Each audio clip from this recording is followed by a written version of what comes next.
UPSC main 2020 सामान्य अध्ययन प्रश्न पत्र 1 हिंदी लेक्चर 13 पहला प्रश्न एक शैलकृत स्थापत्य प्रारंभिक भारतीय कला एवं इतिहास के ज्ञान के अति महत्वपूर्ण स्रोतों में से एक का प्रतिनिधित्व करता है। विवेचना कीजिए। उत्तर 150 शब्दों में दीजिए। इस प्रश्न का उत्तर इस प्रकार लिखा जा सकता है। शैलकृत स्थापत्य रॉक कट आर्किटेक्चर भारतीय कला एवं इतिहास का एक महत्वपूर्ण स्रोत है, जो प्राचीन भारतीय समाज की धार्मिक, सांस्कृतिक, सामाजिक तथा तकनीकी प्रगति को दर्शाता है। यह स्थापत्य शैली मुख्यतः गुफाओं, मठों और मंदिरों के रूप में देखी जाती है, जैसे कि अजंता, एलोरा एलिफेंटा और बादामी की गुफाएं। ये गुफाएं न केवल धार्मिक स्थल थीं, बल्कि शिक्षण और ध्यान का केंद्र भी थीं। उनकी दीवारों पर बनी भित्तिचित्रों एवं मूर्तिकला में तत्कालीन जीवन, वेशभूषा, संगीत, नृत्य और सामाजिक गतिविधियों का चित्रण मिलता है। इनसे बौद्ध, जैन एवं हिंदू धर्मों के विकास क्रम को भी समझा जा सकता है। शिल्पकला में प्रयुक्त तकनीक, सौंदर्य बोध और संरचनात्मक विशेषताएं तत्कालीन कारीगरों की दक्षता का प्रमाण देती हैं। इस प्रकार शैलकृत स्थापत्य भारतीय इतिहास के पुनर्निर्माण में एक अमूल्य स्रोत सिद्ध होता है। अगला प्रश्न 2 भारत में बौद्ध धर्म के इतिहास में पाल काल अति महत्वपूर्ण चरण है। विश्लेषण कीजिए। उत्तर 150 शब्दों में दीजिए। इस प्रश्न का उत्तर इस प्रकार लिखा जा सकता है। भारत में बौद्ध धर्म के इतिहास में पाल काल 8वीं से 12वीं शताब्दी एक अति महत्वपूर्ण चरण था, क्योंकि इस समय बौद्ध धर्म को शाही संरक्षण प्राप्त हुआ और इसका संस्थागत विकास हुआ। पाल वंश के शासक, विशेषतः गोपाल, धर्मपाल और देवपाल, बौद्ध धर्म के महान संरक्षक थे और उन्होंने विशेष रूप से महायान और वज्रयान बौद्ध परंपराओं को प्रोत्साहित किया। इस काल में नालंदा, विक्रमशिला, सोमपुरी जैसे विश्वविद्यालयों और विहारों का निर्माण हुआ, जो बौद्ध शिक्षा, दर्शन और साधना के प्रमुख केंद्र बने। इन संस्थानों में तिब्बत, चीन, श्रीलंका और दक्षिण पूर्व एशिया से भी विद्यार्थी आते थे, जिससे बौद्ध धर्म का अंतर्राष्ट्रीय प्रसार हुआ। पाल काल की कला, मूर्तिकला और स्थापत्य में बौद्ध प्रतीकों का व्यापक प्रयोग देखने को मिलता है। अतः यह काल बौद्ध धर्म के पुनरुत्थान और प्रसार का स्वर्ण युग माना जाता है। अगला प्रश्न 3 लॉर्ड कर्जन की नीतियों एवं राष्ट्रीय आंदोलन पर उनके दूरगामी प्रभावों का मूल्यांकन कीजिए। उत्तर 150 शब्दों में दीजिए। इस प्रश्न का उत्तर इस प्रकार लिखा जा सकता है। लॉर्ड कर्जन 1899 से 1905 की नीतियां भारतीय जनता के बीच व्यापक असंतोष और राष्ट्रवादी चेतना को जागृत करने वाली सिद्ध हुईं। उन्होंने प्रशासनिक दक्षता और साम्राज्यवादी हितों को प्राथमिकता दी, लेकिन भारतीय जनभावनाओं की उपेक्षा की। उनकी प्रमुख नीतियों में बंगाल विभाजन 1905 सबसे विवादास्पद थी, जिसे फूट डालो और राज करो की नीति के तहत लागू किया गया। इससे राष्ट्रवादी आंदोलन में उग्रता आई और स्वदेशी आंदोलन की शुरुआत हुई। इसके अलावा विश्वविद्यालय अधिनियम, कलकत्ता नगर निगम अधिनियम और भारतीय प्रेस पर नियंत्रण जैसी नीतियों ने भी असंतोष को जन्म दिया। हालांकि कर्जन ने पुरातत्व विभाग की स्थापना और प्रशासनिक सुधार किए, लेकिन उनके दमनात्मक रवैये ने भारतीयों में राजनीतिक जागरूकता को तीव्र किया। अतः कर्जन की नीतियां अप्रत्यक्ष रूप से राष्ट्रीय आंदोलन को संगठित और सशक्त करने में सहायक बनी। अगला प्रश्न 4 परिप्रशांत क्षेत्र के भूभौतिकीय अभिलक्षणों का विवेचन कीजिए। उत्तर 150 शब्दों में दीजिए। इस प्रश्न का उत्तर इस प्रकार लिखा जा सकता है। परिप्रशांत क्षेत्र, जिसे रिंग ऑफ फायर भी कहा जाता है, पृथ्वी का एक भूभौतिकीय रूप से अत्यंत सक्रिय क्षेत्र है। यह क्षेत्र प्रशांत महासागर के चारों ओर फैला हुआ है और इसमें अनेक टेक्टोनिक प्लेटों का संयोग, विचलन एवं संघटन होता है। इस क्षेत्र की प्रमुख भूभौतिकीय विशेषताएं हैं तीव्र ज्वालामुखीय गतिविधियां, बार बार आने वाले भूकंप, समुद्री गर्त जैसे मारियाना ट्रेंच और पर्वत श्रृंखलाओं का निर्माण जैसे एंडीज और जापानी द्वीप समूह। यहाँ उप प्रशासकीय गति सबडक्शन जोन्स अत्यधिक सक्रिय हैं, जहां एक प्लेट दूसरी के नीचे धंसती है, जिससे भूकंपीय ऊर्जा का संचयन और विस्फोटक ज्वालामुखीय विस्फोट होते हैं। इस क्षेत्र में स्थित देशों जैसे जापान, फिलीपींस, इंडोनेशिया, पेरू आदि को अक्सर प्राकृतिक आपदाओं का सामना करना पड़ता है। अतः परिप्रशांत क्षेत्र वैश्विक भूभौतिकीय गतिविधियों के अध्ययन का एक केंद्रीय केंद्र है। अगला प्रश्न 5 मरुस्थलीकरण के प्रक्रम की जलवायविक सीमाएं नहीं होती हैं। उदाहरणों सहित औचित्य सिद्ध कीजिए। उत्तर 150 शब्दों में दीजिए। इस प्रश्न का उत्तर इस प्रकार लिखा जा सकता है। मरुस्थलीकरण केवल शुष्क जलवायु वाले क्षेत्रों तक सीमित नहीं है, बल्कि यह एक पारिस्थितिक प्रक्रम है जो भूमि की उत्पादकता में गिरावट और पारिस्थितिकी तंत्र के क्षरण से जुड़ा है। इसकी मुख्य वजह अनियंत्रित मानव गतिविधियां जैसे अतिचराई, वनों की कटाई, अनुचित कृषि पद्धतियां और जल प्रबंधन की विफलता होती हैं। उदाहरणस्वरूप, राजस्थान का शेखावटी क्षेत्र परंपरागत रूप से अर्धशुष्क है, परंतु अनियंत्रित सिंचाई और भूजल दोहन के कारण यहां मरुस्थलीकरण की गति तेज हुई है। इसी प्रकार मध्य प्रदेश और कर्नाटक के कुछ हिस्सों में, जहां अपेक्षाकृत समुचित वर्षा होती है, वहां भी असंतुलित भूमि उपयोग और वनों की कटाई के कारण भूमि क्षरण हुआ है। इससे सिद्ध होता है कि मरुस्थलीकरण का संबंध केवल जलवायु नहीं, बल्कि मानवीय हस्तक्षेप और भूमि प्रबंधन से भी गहरा है। अगर यह वीडियो पसंद आया हो तो लाइक, सब्सक्राइब और शेयर जरूर करें। तो आइए देखने हैं अगला प्रश्न। 6 हिमालय के हिमनदों के पिघलने का भारत के जल संसाधनों पर किस प्रकार दूरगामी प्रभाव होगा? उत्तर 150 शब्दों में दीजिए। इस प्रश्न का उत्तर इस प्रकार लिखा जा सकता है। हिमालय के हिमनदों का पिघलना भारत के जल संसाधनों पर गहरा और दूरगामी प्रभाव डालेगा, क्योंकि हिमालय को जल टॉवर कहा जाता है और यह गंगा, ब्रह्मपुत्र, यमुना जैसी प्रमुख नदियों का स्रोत है। प्रारंभिक चरण में हिमनदों के पिघलने से नदियों में जल प्रवाह अस्थायी रूप से बढ़ सकता है, जिससे बाढ़, भूस्खलन और नदी कटाव की घटनाएं बढ़ेंगी। लेकिन दीर्घकाल में जब हिमनद सिकुड़ने लगेंगे तो इन नदियों का जलस्तर गिरने लगेगा, जिससे सिंचाई, पीने के पानी और जल विद्युत उत्पादन पर गंभीर संकट उत्पन्न होगा। विशेषकर उत्तर भारत के मैदानों में कृषि निर्भरता इन नदियों पर अत्यधिक है। साथ ही पारिस्थितिक तंत्र, जैव विविधता और मानव जीवन पर भी इसका व्यापक प्रभाव पड़ेगा। अतः हिमनदीय पिघलन भारत के जल सुरक्षा के लिए एक गंभीर चुनौती है। अगला प्रश्न 7 वर्तमान में लौह एवं इस्पात उद्योगों की कच्चे माल के स्रोत से दूर स्थिति का उदाहरणों सहित कारण बताइए। उत्तर 150 शब्दों में दीजिए। इस प्रश्न का उत्तर इस प्रकार लिखा जा सकता है। वर्तमान में लौह एवं इस्पात उद्योग पारंपरिक कच्चे माल के स्रोतों जैसे लौह अयस्क और कोयला खदानों से दूर स्थित हो रहे हैं। इसका प्रमुख कारण परिवहन सुविधाओं में सुधार, ऊर्जा के विविध स्रोतों की उपलब्धता तथा उपभोक्ता बाजारों के निकटता की प्राथमिकता है। उदाहरण के लिए, विशाखापत्तनम इस्पात संयंत्र आंध्र प्रदेश में स्थित है, जबकि इसका लौह अयस्क मुख्यतः छत्तीसगढ़ और झारखंड से आता है। इसी प्रकार गुजरात का हजीरा इस्पात संयंत्र भी कच्चे माल के स्रोतों से दूर है, परंतु बंदरगाह सुविधा, ऊर्जा उपलब्धता और निर्यात की दृष्टि से यह स्थान उपयुक्त है। इसके अतिरिक्त श्रम, जल, भूमि और ऊर्जा जैसे संसाधनों की स्थानीय उपलब्धता तथा नीति समर्थन भी इन उद्योगों को खदानों से दूर स्थापित करने के लिए प्रेरित करते हैं।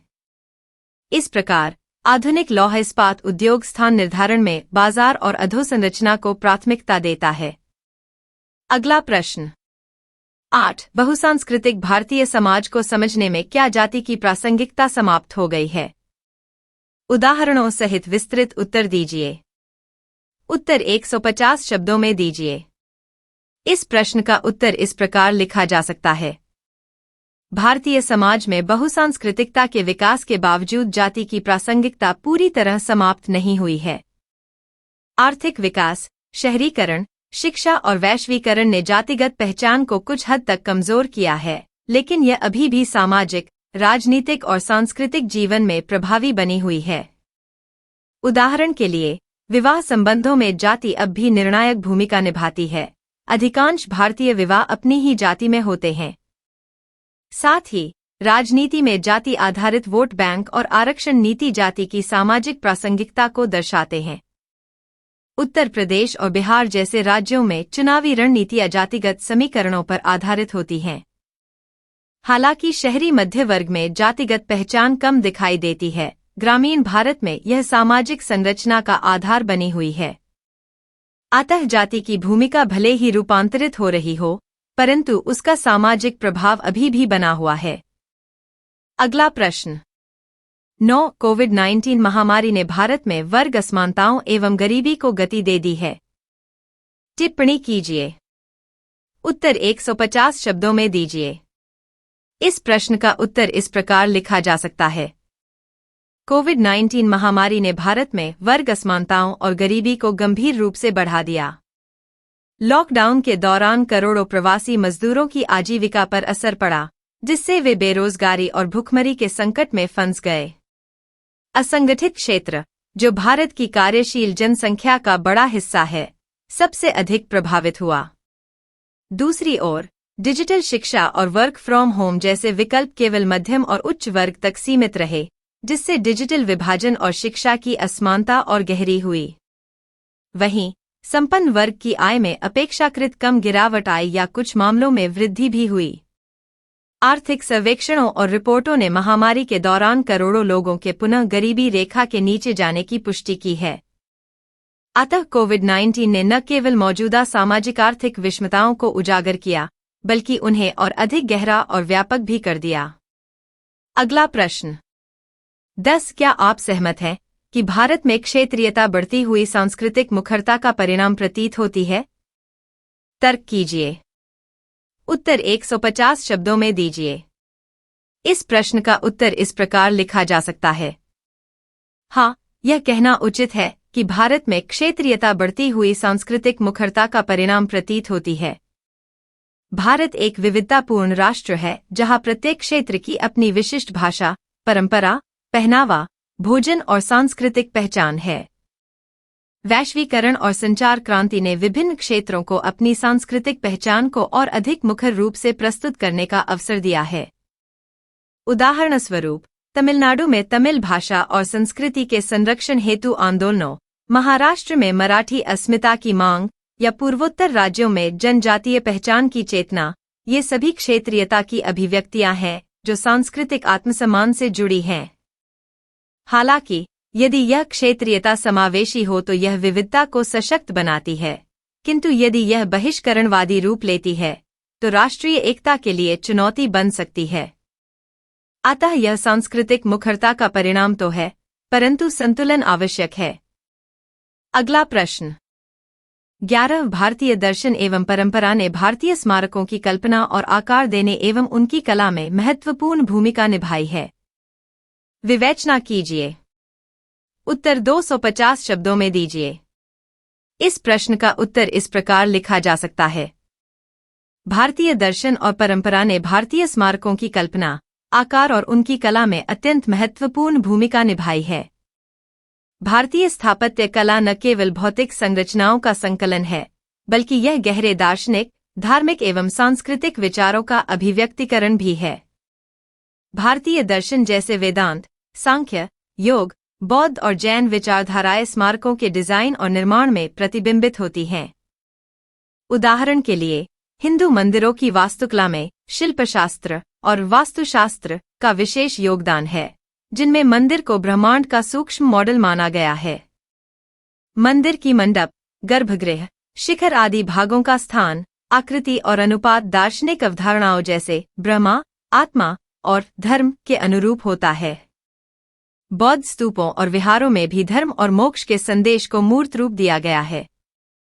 उदाहरण के लिए, सारनाथ और सांची के स्तूपों की आकृति और शिल्पकला बुद्ध के जीवन और शिक्षाओं की व्याख्या करती है। जैन मंदिरों में आत्मा की शुद्धि और मोक्ष की अभिव्यक्ति देखने को मिलती है। इसके अलावा भारतीय कला में प्रतीकवाद और अलंकारात्मक अभिव्यक्ति प्रमुख हैं, जो दर्शन की गूढ़ विचारधाराओं को संप्रेषित करते हैं। नृत्य, संगीत, मूर्तिकला और चित्रकला भी भारतीय दर्शन से प्रभावित हैं, जो स्मारकों के सजावट और उनके सांस्कृतिक संदर्भ को समृद्ध करते हैं। इस प्रकार भारतीय स्मारकों की कला केवल भौतिक सौंदर्य नहीं, बल्कि आध्यात्मिक और दार्शनिक गहराई का परिणाम है, जो भारतीय दर्शन और परंपरा के अभिन्न अंग के रूप में स्थापित है। यह भारतीय सांस्कृतिक धरोहर की एक अनमोल विरासत प्रस्तुत करता है। अगला प्रश्न 12 मध्यकालीन भारत के फारसी साहित्यिक स्रोत उस काल के युगबोध का प्रतिबिंब हैं। टिप्पणी कीजिए। उत्तर 250 शब्दों में दीजिए। इस प्रश्न का उत्तर इस प्रकार लिखा जा सकता है। मध्यकालीन भारत के फारसी साहित्यिक स्रोत उस युग के सामाजिक, राजनीतिक, सांस्कृतिक और आर्थिक परिदृश्य का महत्वपूर्ण प्रतिबिंब प्रस्तुत करते हैं। मुगल शासनकाल के दौरान फारसी भाषा और साहित्य को राज्य भाषा का दर्जा मिला, जिससे प्रशासन, इतिहास लेखन, काव्य और उपन्यास जैसी विधाओं में फारसी साहित्यिक रचनाएं समृद्ध हुईं। फारसी इतिहासकारों और कवियों ने मुगल सम्राटों के शासन, युद्ध, नीतियों और दरबारी जीवन का विस्तार से वर्णन किया। उदाहरण स्वरूप अबुल फजल की आईने अकबरी और अकबरनामा मुगल प्रशासन, समाज व्यवस्था और सम्राट अकबर के धार्मिक सामाजिक दृष्टिकोण का सजीव चित्रण करती हैं। इसी प्रकार मिर्जा गालिब, सादिक खान जैसे कवियों की रचनाएं उस काल की सामाजिक जटिलताओं, मानवीय भावनाओं और सांस्कृतिक मिश्रण को दर्शाती हैं। इन स्रोतों से उस समय के युगबोध का भी पता चलता है, जैसे कि राजनैतिक संघर्ष, धार्मिक सहिष्णुता और सांस्कृतिक संवाद की प्रवृत्तियां। फारसी साहित्य ने धार्मिक एवं सांस्कृतिक बहुलता को समझने का माध्यम प्रदान किया, जो उस समय के भारतीय समाज की जटिलताओं को उजागर करता है। इसके अतिरिक्त फारसी साहित्यिक कृतियों में शाही अभिजात वर्ग की जीवन शैली, मुगल स्थापत्य कला, संगीत और उद्यानों का भी वर्णन मिलता है, जिससे उस युग की सांस्कृतिक समृद्धि का पता चलता है। अतः मध्यकालीन भारत के फारसी साहित्यिक स्रोत न केवल ऐतिहासिक तथ्य प्रदान करते हैं, बल्कि उस युग के मनोभाव, सामाजिक संरचना और सांस्कृतिक चेतना का भी जीवंत परिचय कराते हैं। ये स्रोत मध्यकालीन भारतीय इतिहास की समझ के लिए अनिवार्य हैं। अगला प्रश्न 13 1920 के दशक से राष्ट्रीय आंदोलन ने कई वैचारिक धाराओं को ग्रहण किया और अपना सामाजिक आधार बढ़ाया। विवेचना कीजिए। उत्तर 250 शब्दों में दीजिए। इस प्रश्न का उत्तर इस प्रकार लिखा जा सकता है। 1920 के दशक से भारतीय राष्ट्रीय आंदोलन ने विविध वैचारिक धाराओं को अपनाकर अपनी सामाजिक आधार को व्यापक रूप से बढ़ाया। इस काल को भारतीय स्वतंत्रता संग्राम का वह दौर माना जाता है, जब आंदोलन ने केवल राजनीतिक स्वतंत्रता की मांग नहीं की, बल्कि सामाजिक, आर्थिक और सांस्कृतिक पुनर्गठन के लक्ष्य भी स्थापित किए। महात्मा गांधी के नेतृत्व में अहिंसा और सत्याग्रह की विचारधारा ने सभी वर्गों, विशेषकर ग्रामीण जनता और किसानों को आंदोलन में सम्मिलित किया। स्वदेशी आंदोलन ने आर्थिक स्वावलंबन की भावना जगाई और ब्रिटिश वस्तुओं का बहिष्कार किया। इसके साथ ही भीमराव अंबेडकर और अन्य समाज सुधारकों ने दलितों और वंचित वर्गों के अधिकारों की आवाज उठाई, जिससे आंदोलन में सामाजिक समानता की मांग भी शामिल हुई। इसके अतिरिक्त समाजवादी और कम्युनिस्ट विचारधाराएं भी आंदोलन का हिस्सा बनी, जिन्होंने मजदूर वर्ग और किसानों के हितों को रेखांकित किया। क्रांतिकारी संगठन जैसे हिंदुस्तान सोशलिस्ट रिपब्लिकन एसोसिएशन ने सशस्त्र संघर्ष के माध्यम से स्वतंत्रता प्राप्ति की दिशा में योगदान दिया। सांस्कृतिक क्षेत्र में भी पुनर्जागरण हुआ, जहां लोक कलाएं, भाषाएं और परंपराएं राष्ट्रीय पहचान का आधार बनी। इस प्रकार 1920 के दशक से राष्ट्रीय आंदोलन ने राजनीतिक उद्देश्य के साथ साथ सामाजिक न्याय, आर्थिक समानता और सांस्कृतिक पुनरुत्थान की वैचारिक धाराओं को अपनाकर अपनी जड़ें मजबूत की और भारत के विभिन्न वर्गों को एकजुट किया। यही विविधता और समावेशन आंदोलन की सफलता का मूल आधार साबित हुआ। अगला प्रश्न 14 नदियों को आपस में जोड़ना सूखा, बाढ़ और बाधित जल परिवहन जैसी बहुआयामी अंतर संबंधित समस्याओं का व्यवहार्य समाधान दे सकता है। आलोचनात्मक परीक्षण कीजिए। उत्तर 250 शब्दों में दीजिए। इस प्रश्न का उत्तर इस प्रकार लिखा जा सकता है। नदियों को आपस में जोड़ने की योजना, राष्ट्रीय नदी जोड़ योजना, सूखा, बाढ़ और जल परिवहन की समस्याओं के समाधान के लिए एक महत्वाकांक्षी कदम है, इसके समर्थक मानते हैं कि नदी जोड़ने से जल संसाधनों का कुशल वितरण होगा, सूखे क्षेत्रों में पानी पहुंचाया जा सकेगा और बाढ़ नियंत्रण में मदद मिलेगी। इसके अतिरिक्त जल परिवहन के माध्यम से आर्थिक विकास को भी प्रोत्साहन मिलेगा। हालांकि इस योजना के कई आलोचनात्मक पहलू भी हैं। सबसे पहले, नदियों के पारिस्थितिक तंत्र पर गहरा प्रभाव पड़ सकता है। नदियों का प्राकृतिक प्रवाह बाधित होने से जैव विविधता खतरे में आ सकती है, जल की गुणवत्ता प्रभावित हो सकती है और मछली जैसी प्रजातियां प्रभावित होंगी। दूसरा, परियोजना के वित्तीय और तकनीकी पक्ष अत्यंत जटिल और महंगे हैं, जिनके कारण योजना का दीर्घकालीन संचालन चुनौतीपूर्ण हो सकता है। इसके अलावा विभिन्न राज्यों के बीच जल विवाद बढ़ सकते हैं, क्योंकि नदियों के जल वितरण को लेकर राजनीतिक संघर्ष हो सकते हैं। सामाजिक रूप से भी नदियों के किनारे बसे समुदायों का जीवन प्रभावित हो सकता है, जिनका विस्थापन हो सकता है। अतः नदियों को जोड़ने की योजना से सूखा और बाढ़ जैसी समस्याओं का समाधान संभव है, लेकिन इसके पर्यावरणीय, आर्थिक और सामाजिक पहलुओं को गंभीरता से समझते हुए सावधानीपूर्वक और समग्र दृष्टिकोण से कार्य करना आवश्यक है। बिना समुचित योजना और संवाद के यह योजना समस्याओं को बढ़ा भी सकती है। अगला प्रश्न 15। भारत में दशलक्षीय नगरों, जिनमें हैदराबाद एवं पुणे जैसे स्मार्ट सिटीज भी सम्मिलित हैं, में व्यापक बाढ़ के कारण बताइए। स्थायी निराकरण के उपाय भी सुझाइए। उत्तर 250 शब्दों में दीजिए। इस प्रश्न का उत्तर इस प्रकार लिखा जा सकता है। भारत के दशलक्षीय नगरों जैसे हैदराबाद और पुणे में व्यापक बाढ़ की समस्या गंभीर रूप से बढ़ रही है, जिसका मुख्य कारण शहरीकरण की तीव्र गति और पर्यावरणीय संतुलन का बिगड़ना है। तेजी से बढ़ती आबादी और अवैध बसावटों ने जल निकासी व्यवस्था को प्रभावित किया है। इन शहरों में नदियों, तालाबों और झीलों का अतिक्रमण हुआ है, जिससे जल का प्राकृतिक प्रवाह बाधित होता है और वर्षा जल जमाव का कारण बनता है। अत्यधिक कंक्रीट और असंयमित निर्माण ने प्राकृतिक भूजल रिसाव को कम कर दिया है। साथ ही जल निकासी ढांचे की अपर्याप्तता और नालों में कूड़ा करकट जमा होना बाढ़ की गंभीरता बढ़ाता है।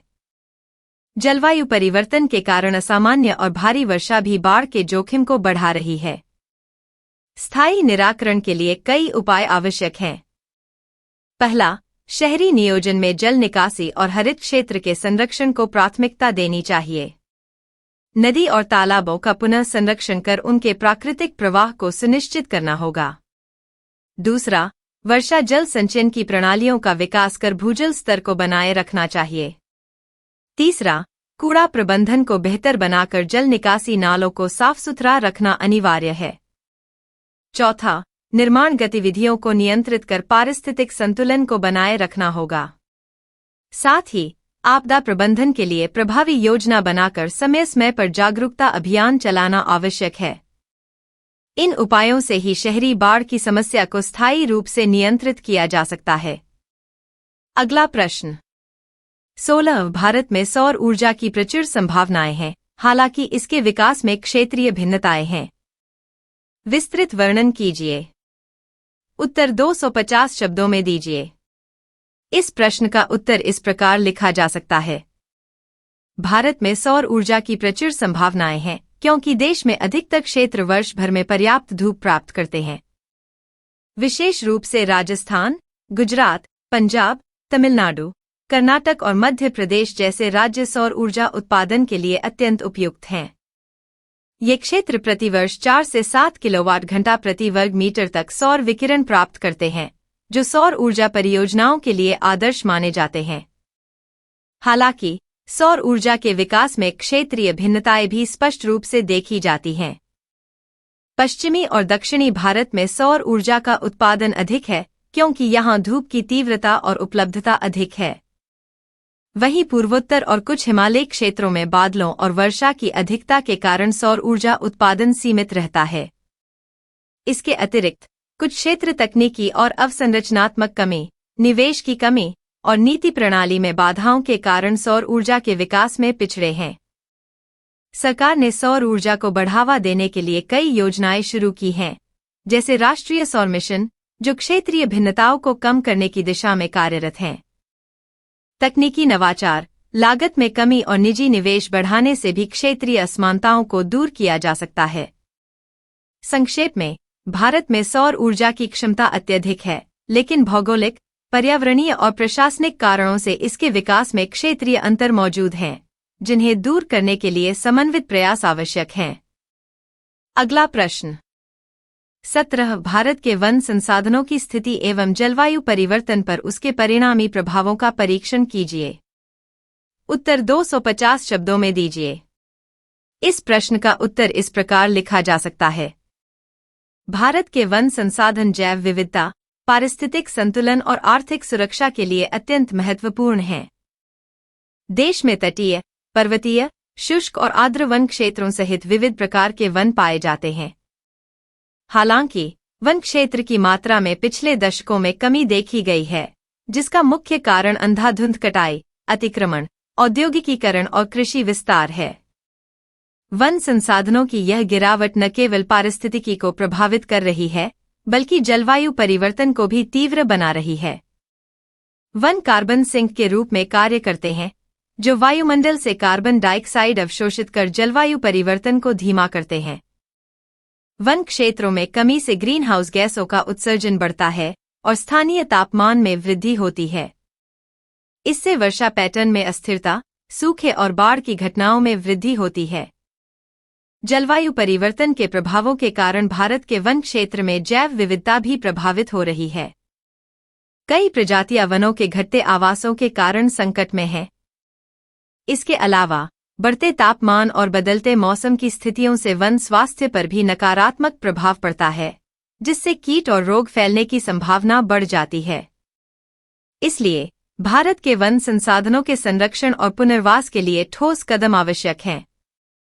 सतत वनीकरण, वन्य जीव संरक्षण और स्थानीय समुदायों की भागीदारी से वन संसाधनों को पुनर्जीवित कर जलवायु परिवर्तन के दुष्प्रभावों को कम किया जा सकता है। वन संरक्षण ही भारत के पर्यावरण और जलवायु सुरक्षा की कुंजी है। अगला प्रश्न 18 क्या भारत में विविधता एवं बहुलवाद वैश्वीकरण के कारण संकट में है? औचित्यपूर्ण उत्तर दीजिए। उत्तर 250 शब्दों में दीजिए। इस प्रश्न का उत्तर इस प्रकार लिखा जा सकता है।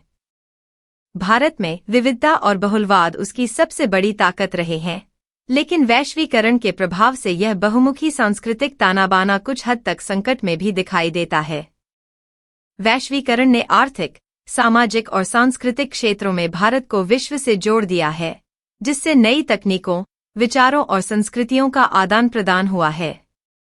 इस प्रक्रिया ने विकास और समृद्धि के अवसर बढ़ाए हैं, लेकिन साथ ही कुछ चुनौतियां भी उत्पन्न की हैं।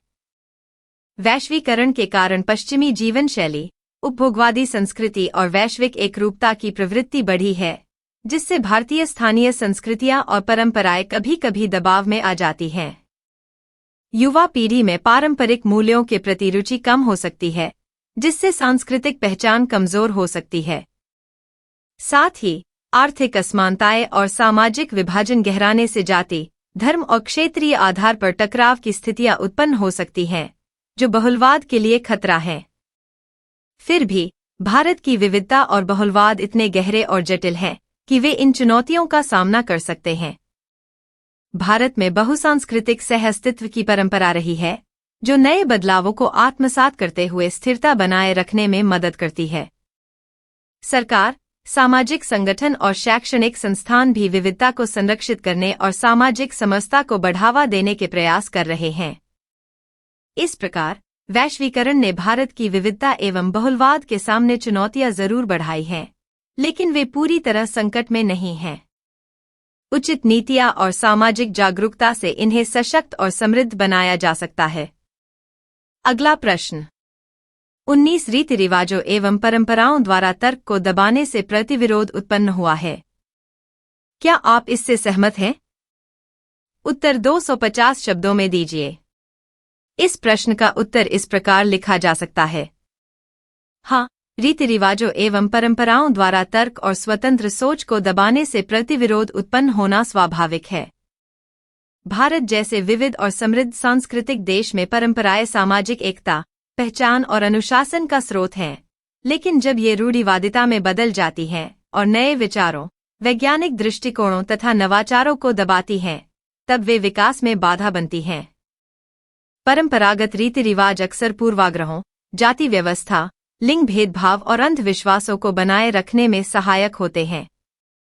उदाहरण के लिए, महिलाओं की शिक्षा और स्वतंत्रता के विरुद्ध कई सामाजिक रिवाज विकास की राह में रोड़े अटकाते हैं। इसी प्रकार, कुछ धार्मिक एवं सामाजिक कुरीतियां तर्क के बजाय अंधविश्वास को बढ़ावा देती हैं, जिससे वैज्ञानिक चेतना और आधुनिक सोच का प्रसार रुक जाता है। जब समाज में तर्कपूर्ण विचारों को दबाया जाता है, तो वह समाज प्रगतिशील परिवर्तन से दूर रह जाता है और सामाजिक आर्थिक सुधारों में पिछड़ता है। यह प्रतिविरोध नए युग की चुनौतियों को समझने और उनका समाधान खोजने में अड़चन पैदा करता है। फिर भी, समकालीन भारत में शिक्षा, जागरूकता और कानूनी सुधारों के माध्यम से रीति रिवाजों के नकारात्मक प्रभावों को कम करने का प्रयास हो रहा है। तर्क और परंपरा के बीच संतुलन स्थापित कर समाज को प्रगतिशील बनाया जा सकता है। इसलिए, रीति रिवाजों द्वारा तर्क को दबाने से प्रतिविरोध उत्पन्न होता है, जिसे पारंपरिक सोच में सुधार और वैज्ञानिक दृष्टिकोण को प्रोत्साहित करके दूर किया जाना चाहिए। अगला प्रश्न 20 भारत में डिजिटल पहल ने किस प्रकार से देश की शिक्षा व्यवस्था के संचालन में योगदान किया है? विस्तृत उत्तर दीजिए। उत्तर 250 शब्दों में दीजिए। इस प्रश्न का उत्तर इस प्रकार लिखा जा सकता है। भारत में डिजिटल पहल ने शिक्षा व्यवस्था के संचालन में क्रांतिकारी बदलाव लाए हैं, विशेषकर तकनीकी प्रगति और इंटरनेट की पहुंच के विस्तार के कारण। डिजिटल शिक्षा ने शैक्षिक संसाधनों को व्यापक स्तर पर उपलब्ध कराया है, जिससे शिक्षा की गुणवत्ता और पहुंच दोनों में सुधार हुआ है। सबसे पहले, डिजिटल प्लेटफॉर्म और ऑनलाइन कक्षाओं ने शहरी और ग्रामीण क्षेत्रों के बीच की दूरी कम कर दी है। कोविड-19 महामारी के दौरान स्कूल और कॉलेज बंद होने पर ऑनलाइन शिक्षा ने निरंतरता सुनिश्चित की।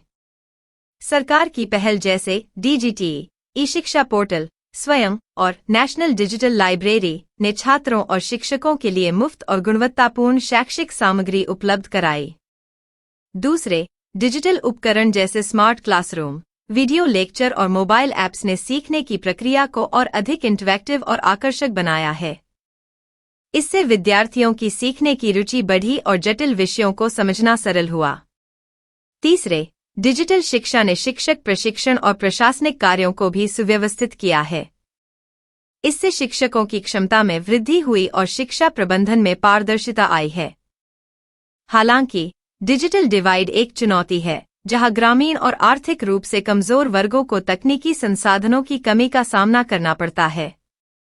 इसके बावजूद, सरकार और निजी क्षेत्र मिलकर डिजिटल शिक्षा के विस्तार के लिए निरंतर प्रयासरत हैं।